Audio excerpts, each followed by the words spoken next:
Amen. Thank you, Zach. Hey, good morning. Good to see you. Welcome to Cross and Crown. My name is Brad. I'm the lead pastor here. Honored you've chosen to worship with us this morning.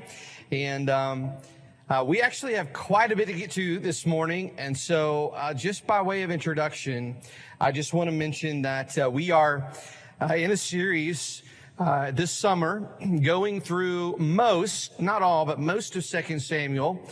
We'll actually take a break here as we come to the end of summer and jump back into our series in the book of Acts that we started at the beginning of this year. We'll pick up next year at some point and wrap up 2 Samuel, but we're going to get about 2/3 of it done this summer. Now, I want to just say a quick note to the parents in the room that next week, as we look at 2 Samuel 11, it does include some material that is PG-13 for sure. And I want to say to you, we're going to keep it PG-13 next week, but I do understand if you want to look ahead and read that chapter, and if you have a concern or desire that your kiddo would not want to hear what we might want to talk about next week, let me know, and we may be able to make some arrangements for you. Next week is one of the most probably well-known stories in David's life. And it's also a story of his most grievous sin. And so I just want to, just by a way of courtesy, let you know next week is going to be fairly heavy.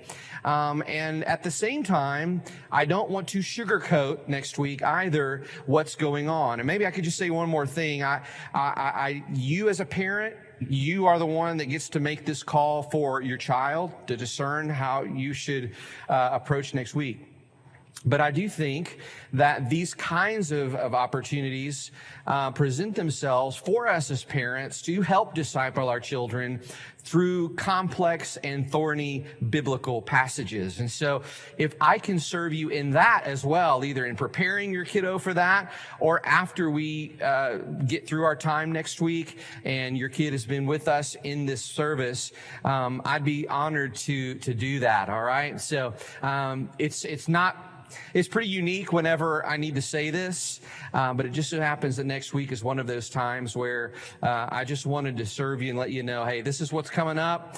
If I can serve you in any way as we approach it or after it, I'd love to do so. Okay, enough of that. All right, today we are going to attempt to do something that we've not actually done in this series, but as I looked at mapping out the series when we started it, chapters 8, 9, and 10 really stood out to me as really one story. You're going to hear from these chapters this morning, and you may hear, even as we read some of these verses here in just a moment, that they seem maybe disconnected. But we're going to see that these three chapters 8, 9, and 10, are actually connected to a bigger idea that we need to understand this morning. And we're going to I'm going to try to go through very quickly those chapters, exegete that and make sure you understand what's going on there. Then at the end of our time this morning, I'm going to try to apply that with an extended time of application in bringing these three chapters together in a way that I hope will be helpful. Now, again, we have a lot to get to, so if you would please stand for the reading of God's Word. We are going to begin in 2 Samuel chapter 8, beginning in verse 1. We're just going to read a portion of each of these chapters and then continue on. But chapter 8, beginning in verse 1, says this: After this, David defeated the Philistines and subdued them. And David took Metheg-Ammah out of the hands of the Philistines. And he defeated Moab, and he measured them with a line, making them lie down on the ground. 2 lines he measured to be put to death, and 1 full line to be spared. And the Moabites became servants to David and brought tribute. David also defeated Hadadezer, the son of Rehob, son of Zobah, as he went to restore his power at the river Euphrates. And David took from him 1,700 horsemen and 20,000 foot soldiers. And David hamstrung all the chariot horses, but left enough for 100 chariots. And when the Syrians of Damascus came to help Hadadezer, king of Zobah, David struck down 22,000 men of the Syrians. Then David put garrisons in Aram of Damascus, and the Syrians became servants to David and brought tribute, and the Lord gave victory to David wherever he went. Now move ahead, if you would, to chapter 9, beginning in verse 1 there. It says this, "And David said, 'Is there still anyone left of the house of Saul, that I may show him kindness for Jonathan's sake?' Now there was a servant of the house of Saul, whose name was Ziba. And they called him to David, and the king said to him, 'Are you Ziba?' And he said, 'I am your servant.' And the king said, 'Is there not still someone of the house of Saul, that I might show the kindness of God to him?' Ziba said to the king, 'There is still a son of Jonathan. He is crippled in his feet.' The king said to him, 'Where is he?' And Ziba said to the king, 'He is in the house of Machir, the son of Amiel, at Lodebar.' And then King David sent and brought him from the house of Machir, the son of Amiel, at Lodebar. And Mephibosheth, the son of Jonathan, son of Saul, came to David and fell on his face and paid homage. And David said, 'Mephibosheth.' And he answered, 'Behold, I am your servant.' And David said to him, 'Do not fear, for I will show you kindness for the sake of your father Jonathan, and I will restore to you all the land of Saul your father, and you shall eat at my table always.' And he paid homage and said, 'What is your servant that you should show regard for a dead dog such as I?'" Now, if you would look with me in chapter 10, beginning in verse 15. It's the very last section of that chapter. 2 Samuel 10, beginning in verse 15. "But when the Syrians saw that they had been defeated by Israel, they gathered themselves together. And Hadadezer sent and brought out the Syrians who were beyond the Euphrates. They came to Helam with Shobach, the commander of the army of Hadadezer, at their head. And when it was told David, he gathered all of Israel together and crossed the Jordan and came to Helam. The Syrians arrayed themselves against David and fought with him. And the Syrians fled before Israel, and David killed all of the Syrians, the men of 700 chariots and 40,000 horsemen, and wounded Shobach, the commander of their army, so that he died there. And when all the kings who were servants of Hadadezer saw that they had been defeated by Israel, they made peace with Israel and became subject to them. So the Syrians were afraid to save the Ammonites any more." This is the word of the Lord. Praise be to God. You can be seated. So look with me, if you would. Let's jump back to 2 Samuel chapter 8. That's where we're going to begin here. And I just need to make a quick note as we jump into this chapter. There is something very interesting to note here. Chronologically, as we look at the events we're getting ready to look at here in chapter 8, many of these events are actually better to be seen between chapters 5 and chapter 6 of 2 Samuel. And here's where we get that idea. Last week, we saw this in 2 Samuel 7, this language. It said that when David lived in the house, or his house, the palace, it was described that the Lord had finally given him rest from all of his surrounding enemies. Maybe you remember that from last week. So when we come to 2 Samuel 8, this chapter is actually describing how David got that rest. So think of this chapter in between chapter 5, which is when David became king, but before the Ark of the Covenant coming to Jerusalem in chapter 6. So at the very beginning of this chapter, whenever it begins, the writer begins with, "After this," he is beginning to pull back the curtain to show us what happened at the end of chapter 6 and before at the end of chapter 5, and then before chapter 6. He's wanting to show us how David got that rest. Are we clear? Does that make sense? Clear as mud? Okay. Now, right away, at the very beginning of this chapter, the writer, he jumps right in and begins to tell us just how David began to take these victories. And Again, if this is happening after 2 Samuel 5, what we see happening at the top of this chapter is that the writer is describing what happened after David defeated the Philistines in 2 Samuel 5. And here it says, not only did he defeat the Philistines, but he took their land. And then in verse 2, it moves to another group of people that David had victory over. It says that he defeated Moab to the east. And then in verses 3 through 8, David defeats King Hadadezer and another army that had come to help that king from the north. And then you can see in this section here that David was able to secure a very sizable amount of wealth from these victories. But I want you to notice that when it says in verse 4 that David hamstrung the chariots, do you see that? Except for 100, that is not a minor detail. See, David was actually following a law here all the way back in Deuteronomy 17 that was for the kings. Kings themselves had another round of laws that they themselves had to follow, and this was one of them. And the law was that a king was not to trust in the strength of horses and chariots, but in God. And so that meant there was a limit to what kings could keep, even in victory, when it came to things like horses and chariots. Now, to us, that may seem kind of silly, like that's not something that is wise, actually, or strategically wise for a military leader. But David was more concerned with following God than just being a smart and strategic military general here, right? So David is trusting in the Lord and what he's asked of him by doing things right. Now in verses 9 through 12, after this king by the name of King Toi of Hamath, who had been an enemy of King Hadadezer, you notice he comes to David and he willingly submits himself to David as a servant. We see David in this interaction refuse, though, to keep the spoils of the wars of all of the nations that he had secured for himself. And what does he do instead?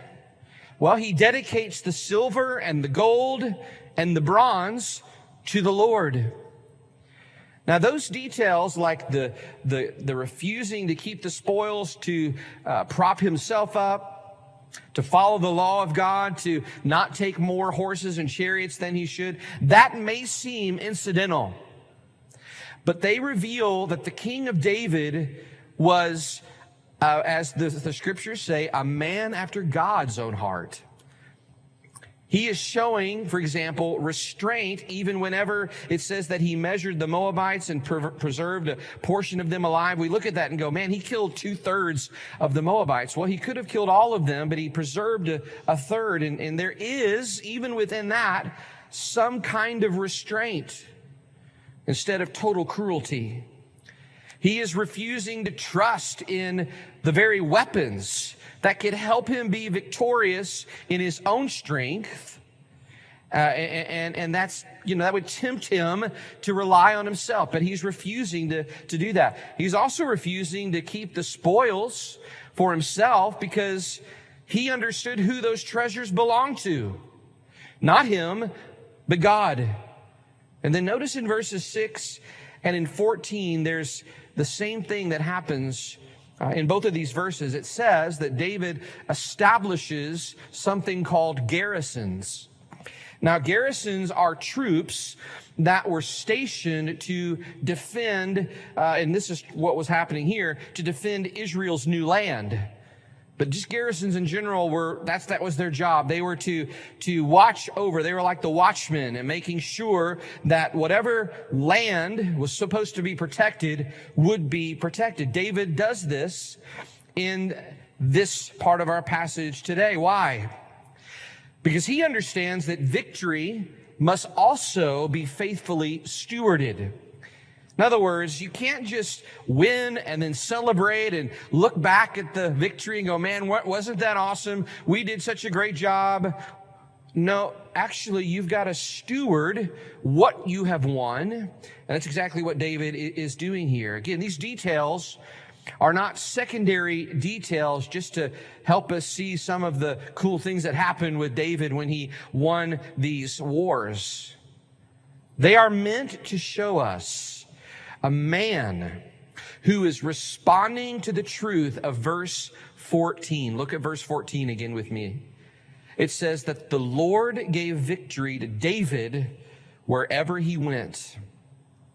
David knew something that really is what prompted him to be the kind of king he is showing us to be in our passage so far. He knew that God gave the victory. And so his strength that he's even accumulating and acquiring here is restrained by submission to a greater king. David does not use victory to exalt himself, but he uses it to honor the one who has given it to him. What he has received from God, David's thinking, I want to display the greatness of God here. Not display my greatness, but his. Now look with me at verse 17. This is a key verse in this chapter as well. It says that David administered justice and equity to all his people. This is also another window into the kind of king that David was. Not only did David respond to his victories by refusing to use his power for selfish gain, it also, it shaped how he used his power to serve and shepherd God's people in an ongoing way as well. Right? That's what this means. The writer says that David was a just and fair king for his people in an ongoing way. David knew that a kingdom could not survive on victories alone. Like just winning battles was not going to be enough. David knew that a leader has to build structures that bless people. So maybe I can say it this way. Victory may establish a kingdom, but a wise and righteous administration sustains it. And David knew that. In fact, if you look at verses 16 through 19, you have this really interesting list of his administration, of these officials that he put into place. This is another aspect of David's kingdom building wisdom as he appoints leaders over things like the military and the government and even over spiritual affairs. What we see here is that David is delegating. He is distributing his authority and responsibilities to others that he can entrust that to. David understood that he was establishing an ordered kingdom where others could faithfully serve under God's authority as well. That is 2 Samuel 8. Now, look with me at the beginning of verse 1 of 2 Samuel 9. The second chapter we're going to look at this morning. The camera is going to zoom in now on a story about David and the son of his dear friend, Jonathan, a man by the name of Mephibosheth. And I practiced that a lot this week. I got to say it a lot here in the next few moments. So I apologize if I don't always get it right. But you may remember that we were introduced to Mephibosheth after the death of Saul and Jonathan back in 2 Samuel 4. And what we learned about him was that when he was a baby, an infant, a nurse dropped him as a child. And the result of that fall meant that Mephibosheth's feet were crippled.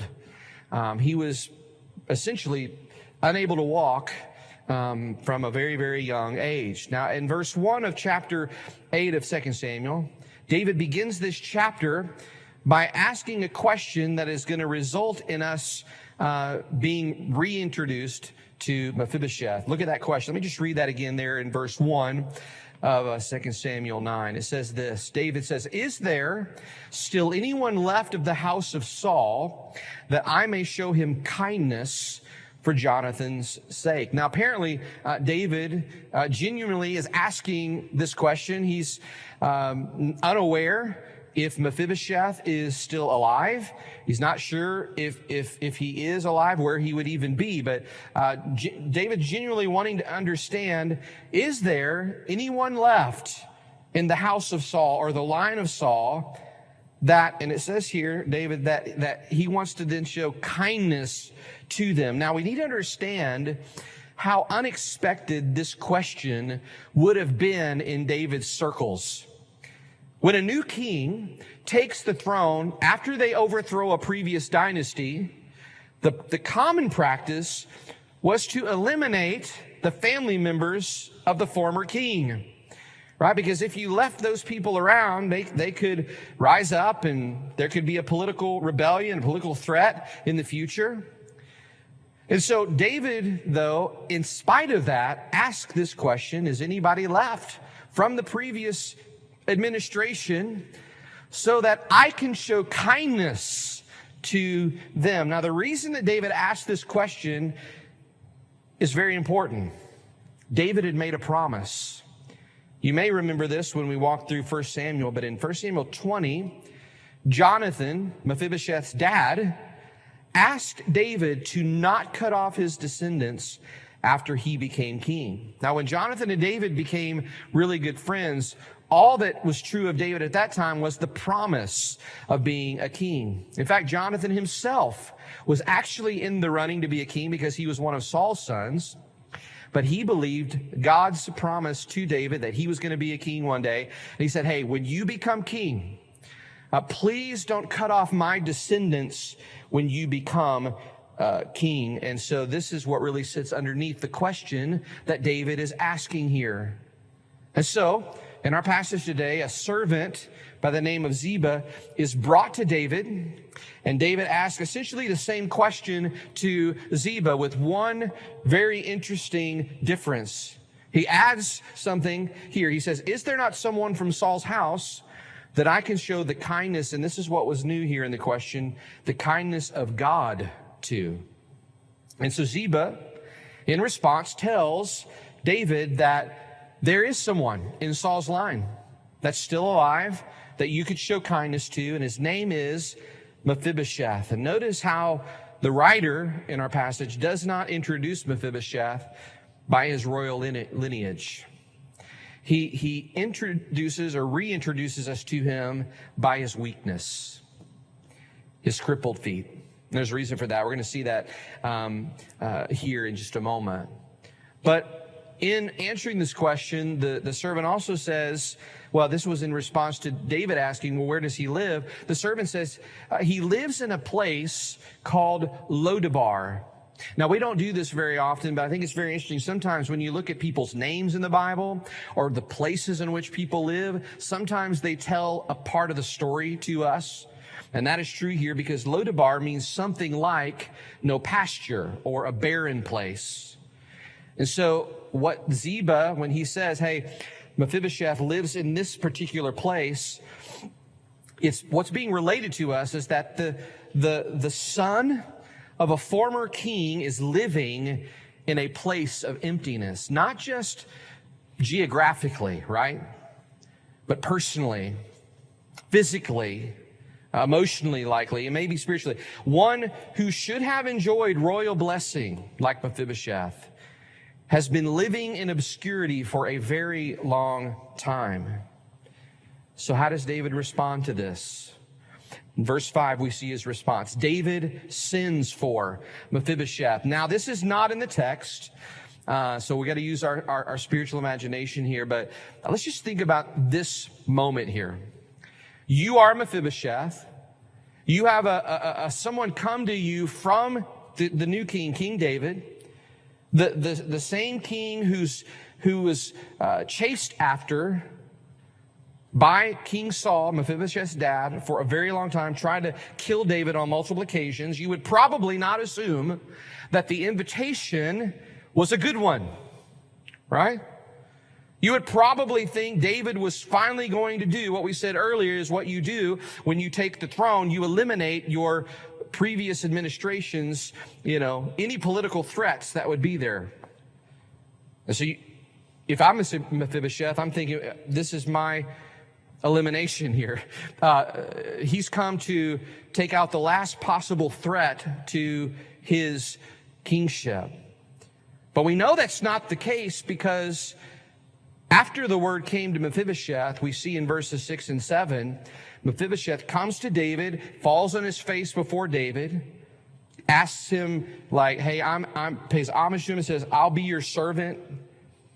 And then really the key here, we know that David is not out to get Mephibosheth, as in verse 7. Let me just read that again.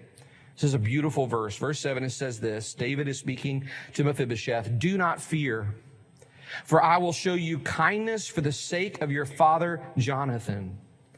And I will restore to you all the land of Saul your father, and you will eat at my table always. There are really three things going on here.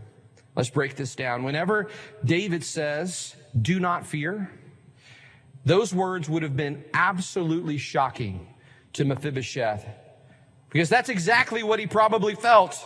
We just said the invitation he probably would have assumed was not good. David was bringing him to really kill him, to eliminate him, so that he wouldn't be a political threat to him. But David knew this. And so instead of making him wonder, he says at the very beginning of this, he speaks words of assurance to Mephibosheth. Do not fear. And then notice the reason. This is the second thing that's happening here, that David gives to him to be assured. He says, for I will show you you kindness for the sake of your father Jonathan. Again, David's kindness to Mephibosheth is flowing from this covenant promise that he had made years earlier. And so David is saying, I'm going to show you this kindness because I made a promise to do so. I think he's showing kindness in a couple of ways here, and you see it here in our passage. He's going to give him back Saul's land. Now that is significant, because David is not just giving Mephibosheth a place to live. That alone was amazing. But he's actually restoring something for Mephibosheth that he may have thought was gone forever, his inheritance. And not only that, his future. But second, the kindness that David extends to him was that he said this. He said, you shall eat at my table always. What does that mean? Well, David is saying, I am going to give you a permanent place at the table, the family table, where I eat. Honestly, I think this is even more significance than the restoration of the land. Eating at someone's table meant you were considered a part of their household. So this is what I want us to see here. David was inviting Mephibosheth to be a part of his family. It's amazing. But you see what Mephibosheth's response to that is. There in verse 8. He calls himself a dead dog. He says, why would you do this for me? I am worthless. I'm not worthy of what you're doing here, David. Now, Mephibosheth says it in a very crude way, but his response in a lot of ways to David shows us something. It actually shows us that Mephibosheth understands what grace looks like. Let me explain what I mean. Grace, or the receiving of grace, particularly as we think about this coming from God, always produces humility. See, the response here that Mephibosheth has is not, man, I deserved this, right? Look what I did to earn this from you, David. No, he's thinking, why would God show such kindness to me through David? And it is telling to me in verses 9 through 13 that David's response to that question from Mephibosheth is to just follow through with the covenant that he had made, the promise that he had made, that he'd already told Mephibosheth he was going to do. In other words, David's kindness was not based on even Mephibosheth's lack of worthiness. Him articulating that wasn't even going to stop David. Like David didn't go, you know what, you're right. You are a dead dog, and your dad was a really bad dude. I shouldn't do this for you. No, the response that David has was he just followed through with what his covenant promise was. And so David commands his servant Ziba to do this. He restores Saul's land to him and actually tells Ziba and his servants, you're going to actually be the caretakers for this. Ziba was a longtime servant for David. So it was a real honor for Mephibosheth to receive that from David as well. And then I want you to notice how the chapter ends in verses 11 and 13 in particular. It says it twice in different ways. Mephibosheth always ate at the king's table. And then I love this little line, like one of the king's sons. Now, if you're here this morning and you're not a Christian, I want you to see something in the story that we just looked at. Just like Mephibosheth, you were born into a condition that you cannot change. And just like Mephibosheth, you have no claim on King Jesus's favor. And just like Mephibosheth, you can't make your way to the king on your own, in your own strength. And just like Mephibosheth, you have one hope that is in front of you, and that is that the king would choose to show you mercy. And I just want to say, the good news for you this morning is that just like David sent for Mephibosheth, God has sent his son Jesus to seek and to save sinners just like you and invite you to his table. So I want to ask, will you receive the kindness of the king? That king is pursuing you. King Jesus is pursuing you this morning. That's why you're here. Will you turn from your sin? Will you trust in King Jesus and take your place at the table that he gladly provides? Notice what David did for Mephibosheth here. He doesn't just simply spare his life. He restored his inheritance. He gave him a place at the table. And that's the same thing that can be true for you as well. Jesus doesn't just forgive sinners. Praise the Lord that he does that, but he does that and then invites them into the family of God. He gives them a new identity. He restores their inheritance, spiritually speaking, and he gives them a place at his table forever. When I say forever, I mean forever. Not just in this life, but for eternity. So I want to ask that you would receive King Jesus today. I'd love to talk with you about what that looks like, even today. Now, what is the point of this story in 2 Samuel 9? Well, Mephibosheth did not become worthy before he came to the table, right? He came to the table because the king, King David, was a man of his word. He was a man of integrity. But also because King David was, listen, compassionate. Mephibosheth had gone from hiding in exile in our story all the way to eating at the king's table as a part of David's family, essentially. And that is because what we see here in David is another mark of true leadership. See, strength is not only measured in a leader's ability to conquer something or command or exercise courage to keep his word.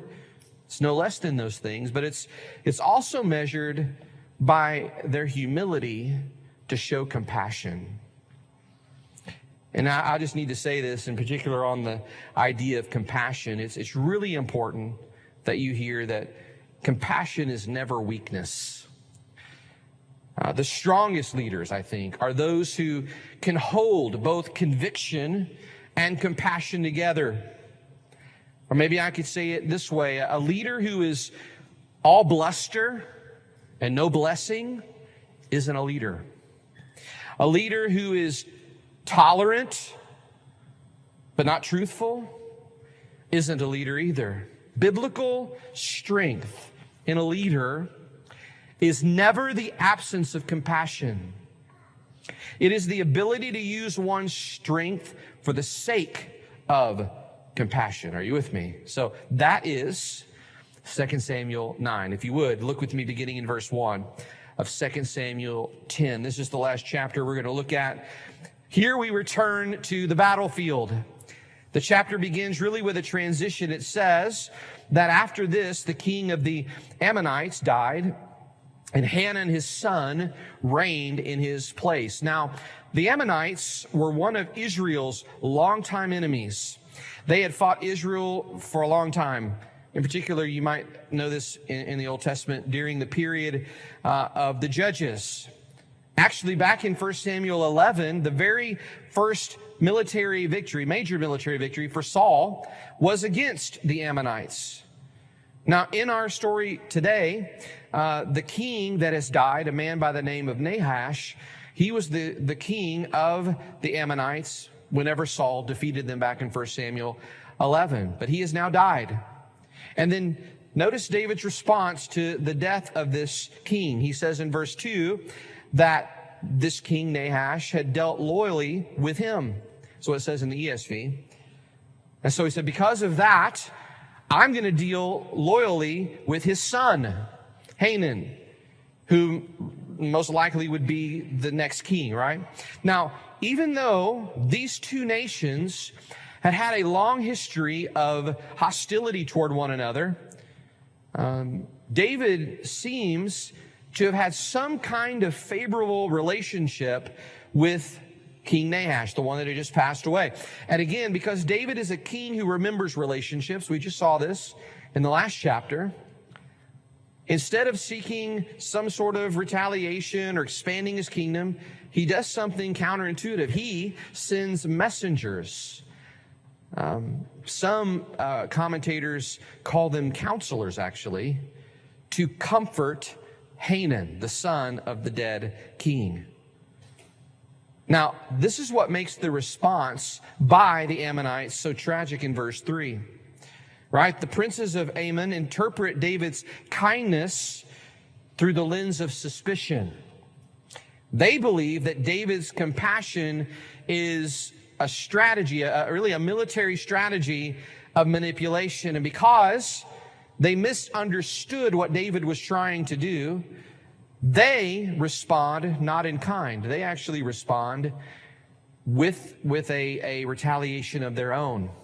Look there in verse 4. Let me just read this again. This is describing what they did to these messengers, these counselors that had come to comfort them.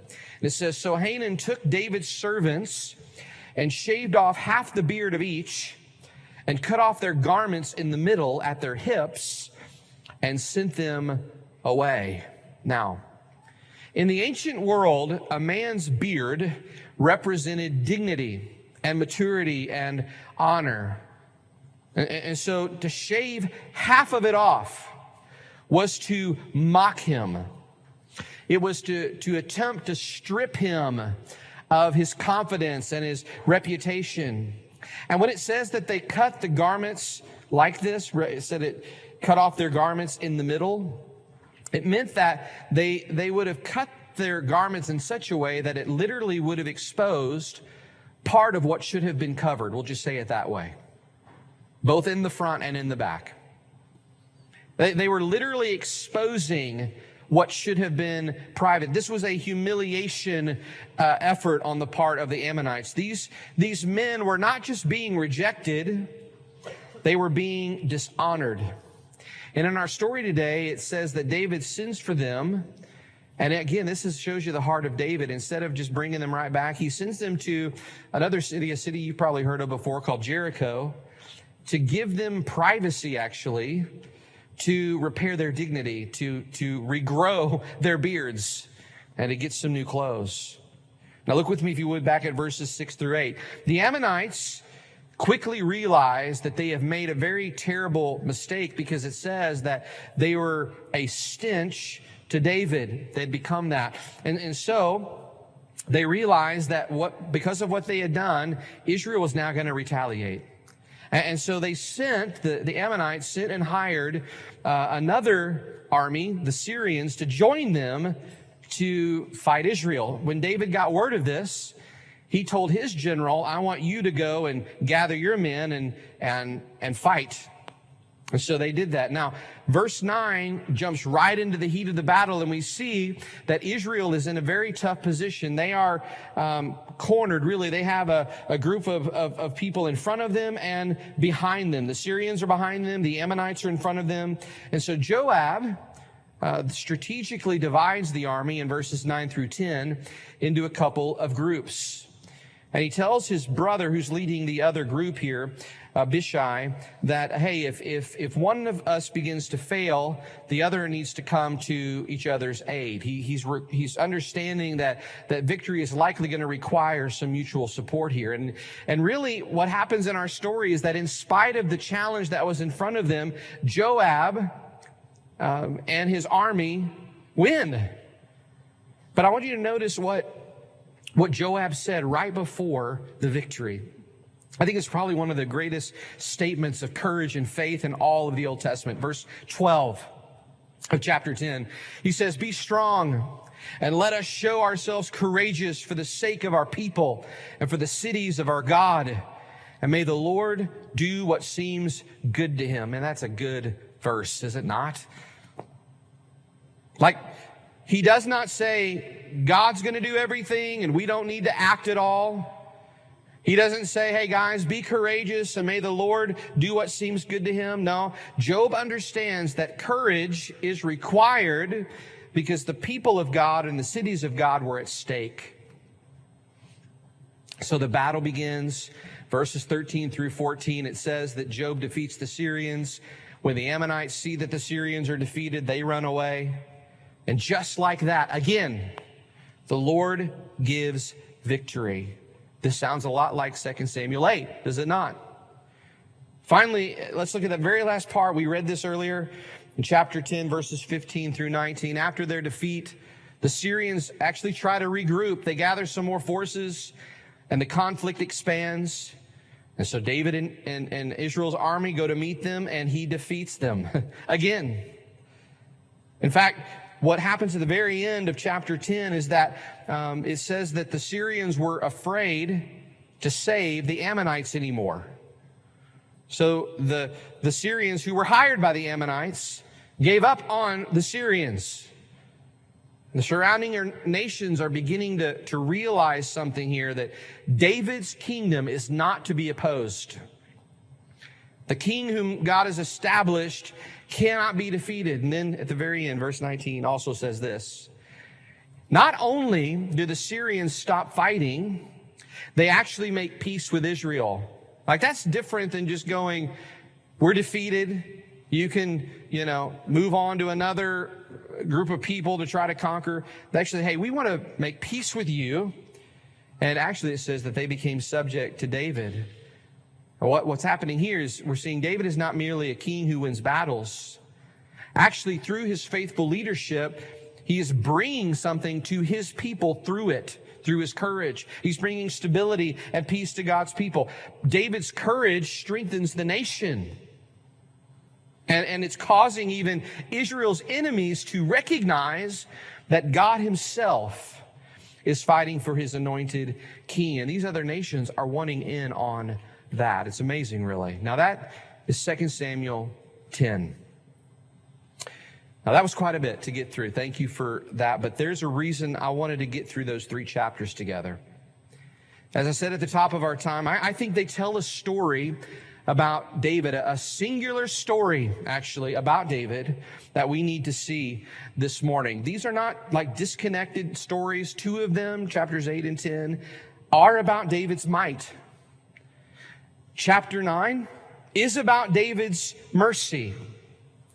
But all three stories are supposed to show us something about the idea of biblical leadership. And here it is. This is what biblical strength looks like in a leader. In our culture today, even in the church, honestly, I hear this a lot, that you should be suspicious of someone with strength. That authority is always oppressive, that power is a liability. But that is not the message of Scripture. That's not the message of what we just saw. The Bible does not call us ever to reject strength on its surface. Listen, it calls us to redeem it.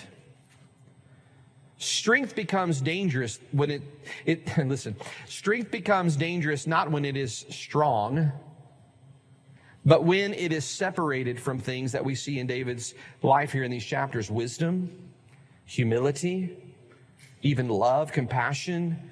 Right? In David, we see the answer to what people are concerned about, why they say the things they say about things like strength and authority and power. The answer to the abuse of power, listen, it is not the absence of it, but the presence of character in it. When you have character in your strength, you have then strength under control. Now, I want us to see really one thing this morning. This won't be on the screen, but let me just say it. I'll say it a couple times if you want to write it down.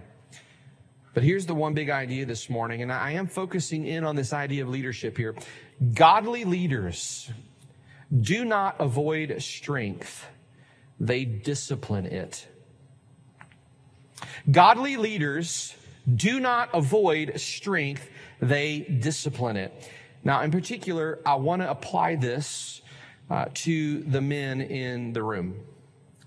The world, it often gives you two false options with strength.